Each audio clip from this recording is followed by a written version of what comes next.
السلام علیکم فرینڈز، آپ دیکھ رہے ہیں the info T V YouTube channel. آج کی اس ویڈیو میں آپ کو وائٹ اور بلیک فرائیڈے کے بارے میں بتاؤں گا۔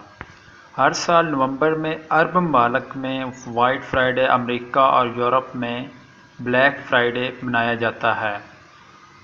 اس موقع پر تجارتی مراکز اپنے صارفین کو رعایتی نرخوں پر سامان فراہم کرتے ہیں۔ ایک سعودی ریسرچ اینڈ پبلش کمپنی کے میگزین کے مطابق عرب دنیا میں آن لائن مارکیٹنگ نے 2014 میں وائٹ فرائیڈے کا سلسلہ امریکہ اور یورپی ممالک میں بلیک فرائیڈے کے جواب میں شروع کیا تھا۔ بلیک فرائیڈے کے بجائے وائٹ فرائیڈے کا نام اس لیے دیا گیا کیونکہ مشرقی وسطی کی بڑی آبادی جمعہ کو احترام اور عزت کی نگاہ سے دیکھتی ہے اور اسے مبارک سمجھتی ہے۔ اب وائٹ فرائیڈے مشرقی وسطی میں شاپنگ کا سب سے بڑا سیزن بن چکا ہے۔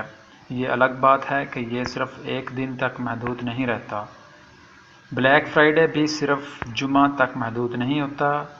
جی سی سی میں شامل ممالک وائٹ فرائیڈے اپنے انداز سے مناتے ہیں۔ یہ سیل کا سیزن ہے۔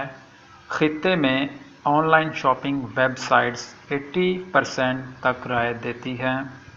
لبنان اور مصر میں بھی وائٹ فرائیڈے منایا جاتا ہے۔ ان دونوں ملکوں کے بیشتر تجارتی مراکز اسپیشل آفرز جاری کرتے ہیں۔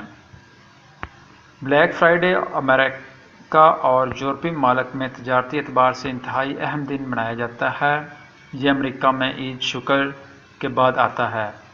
عام طور پر یہ نومبر کے آخری ویک جمعرات کو پڑتا ہے۔ اب دیکھتے ہیں کہ بلیک فرائیڈے نام کیوں پڑا۔ اس حوالے سے کئی قصے، کئی کہانیاں سامنے آئی ہیں۔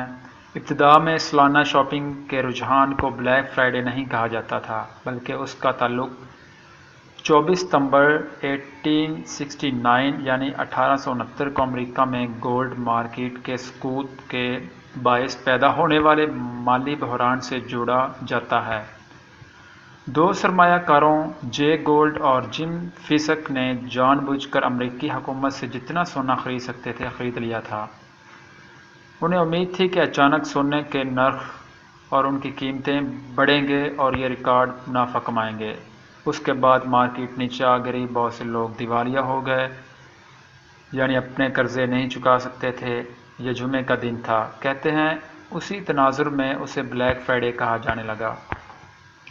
بلیک فرائیڈے سے متعلق ایک اور کہانی جو میں آپ کو بتاؤں گا، اس کا تعلق ریٹیل کے دکانداروں سے ہے۔